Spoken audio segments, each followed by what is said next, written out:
Welcome to our deep dive, all about how Bangladesh is working towards a green economy Hmm. and why that even matters to you.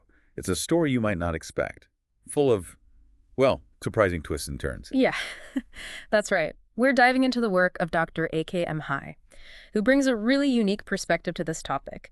He's a leading material scientist, so he gets the science behind sustainability, but he's also a sharp economic thinker. And that combination really shines through in his report. I was particularly struck by his honey analogy for sustainable development. He argues that it's about shared responsibility and mutual benefit, where everyone involved wins. Mm. I make the honey, you take the money, together we create honey and shape the people's economy, he writes. What a fascinating way to frame it. It really is. It challenges the traditional grow now, clean up later mindset, suggesting a more collaborative and equitable approach to development. It really sets the tone for his whole analysis of Bangladesh's green transition. Before we get into the specifics, can you give us a little background on Dr. Hai? What makes him such a respected voice on this issue? Absolutely. Dr. Hai has been a prominent figure in Bangladesh's scientific and policy circles for over 2 decades. He's not just an academic. He's deeply involved in translating research into real-world solutions. He's worked with various government agencies, international organizations, and even grassroots communities to promote sustainable development. So he's not just talking the talk, he's walking the walk. Yeah, That definitely adds weight to his insights. right. Okay, let's dive into his report. He starts by laying out why a green economy is so crucial for Bangladesh. And it's not just because it's the trendy thing to do. He paints a pretty stark picture of the challenges the country is facing, right? He calls it a perfect storm of climate vulnerability, resource constraints, and environmental damage caused by rapid economic growth. And he's not exaggerating. Bangladesh is one of the most climate vulnerable countries in the world, constantly battling cyclones, floods, and sea level rise. It's hard to even imagine dealing with all of that on top of trying to grow your economy. Exactly. And those climate impacts have a real economic cost. The World Bank estimates that climate change could cost Bangladesh up to 2% of its GDP annually by 2050. Wow, 2% of GDP. That's a huge chunk of their economy potentially wiped out. It is. It's a sobering thought. But Dr. Hai also emphasizes that the green economy isn't just about mitigating risks, it's about seizing opportunities. He argues that it can be a powerful engine for sustainable growth and development. So it's not just about playing defense, it's about going on the offense, using green solutions to create a more resilient and prosperous future. Now, Bangladesh has been experiencing some impressive economic growth, right? I've seen figures around 6–7% GDP growth. But I also know there's been criticism about the environmental cost of that growth. You're right. Bangladesh has achieved remarkable economic progress in recent years, but it's come at a price. Dr. Hai points out that environmental degradation is costing Bangladesh about 3.4% of its GDP annually, according to World Bank estimates. So they're essentially losing a big chunk of their hard-earned gains due to environmental damage. That seems like a self-defeating cycle.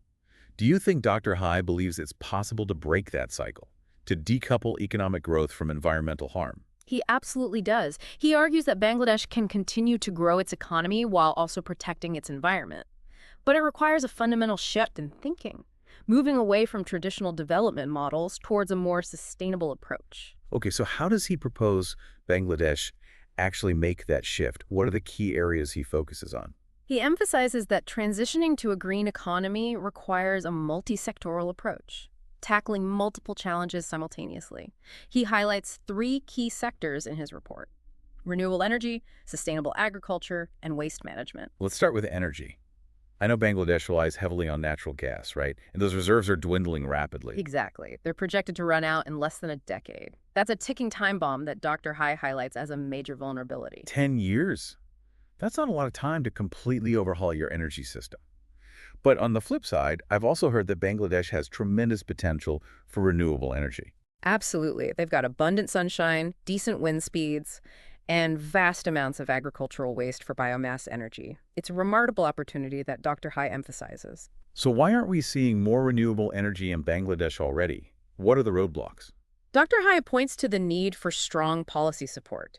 He advocates for things like feed-in tariffs, which guarantee prices for renewable energy producers, investment incentives to attract private capital, and infrastructure development to integrate renewable energy into the grid. So it's not just about having the resources, it's about creating the right conditions for those resources to be developed and utilized. It makes you think, if your country had this much untapped renewable potential, what policies would you push for? It raises the question of political will and long-term vision. Are policymakers willing to make the bold decisions necessary to unlock this potential? That's a crucial question Dr. High poses. It's about recognizing that short-term gains from fossil fuels can lead to long-term pain if we don't invest in a more sustainable path. And speaking of interconnectedness, Dr. High argues that we can't just focus on energy. He stresses that sustainable agriculture is another critical piece of the puzzle for Bangladesh. It's interesting because Bangladesh is known for its agriculture, but the report highlights some serious issues: soil degradation, inefficient irrigation, and the threat of climate change impacting crop yields. It seems like a country so reliant on agriculture would be doing everything it can to protect that sector. That's the irony Dr. High points out. He suggests that the very foundation of their economy is being undermined by unsustainable practices. So what are some of the solutions he proposes? What needs to change in the agricultural sector? He advocates for a shift towards more ecological practices. Think, promoting organic farming methods, modernizing irrigation systems to conserve water, and adopting agroforestry techniques to enhance biodiversity and soil health. Those sound like pretty big changes. Is there any evidence that these approaches can actually work in a place like Bangladesh? There are some promising examples highlighted in the report.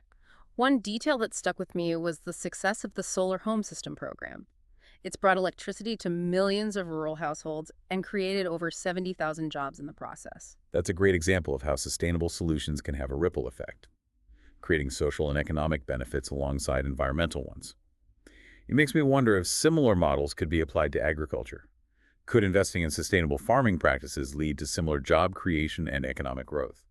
That's a key question Dr. High raises. He sees the potential for a green agricultural revolution that not only improves food security but also boosts rural livelihoods, enhances soil health, and conserves precious water resources. It sounds like a win-win scenario for both the environment and the economy.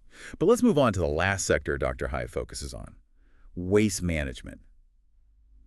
I have to admit, when I think of Bangladesh, waste management isn't exactly the first thing that comes to mind, but I have a feeling he's going to change my perspective on that. You're right, waste management might not be glamorous, but it's a critical issue, especially in a densely populated country like Bangladesh. Dr. High paints a pretty stark picture of the current situation. Let's hear it. Give us the unvarnished truth about waste management in Bangladesh. Well, Dhaka, the capital city, generates over 5,000 tons of waste daily, and only a tiny fraction of it is recycled. It's a massive problem that Dr. High argues is not just an environmental concern, but also a public health hazard and an economic drain. 5,000 tons of waste every day. That's mind-boggling. It really makes you think about where all the waste in your own city goes. It's easy to ignore when it's out of sight, out of mind. Exactly. And that's where Dr. High's vision for a circular economy comes in. He argues that instead of a linear take, make, dispose model, we need to think about closing the loop, turning waste into a resource. So it's not just about collecting and disposing of waste. It's about rethinking the entire system. But how do you actually put that into practice? What are some concrete steps Bangladesh could take? Dr. High suggests several strategies. He emphasizes the need for modern recycling facilities, implementing waste segregation at the source, and promoting extended producer responsibility. That means holding companies accountable for the entire life cycle of their products, including what happens to them after they're used. So it's about shifting the burden from consumers and municipalities to the producers who created the waste in the first place. I like that approach. It seems much more proactive. Are there any examples of this circular economy model working in Bangladesh? Dr. High highlights a fascinating case study, a social enterprise called Waste Concern. They're collecting organic waste, composting it, producing biogas, and even earning carbon credits for their efforts. It's proof that innovative solutions can emerge even in the face of seemingly insurmountable challenges. That's incredible, turning trash into treasure and earning carbon credits on top of that.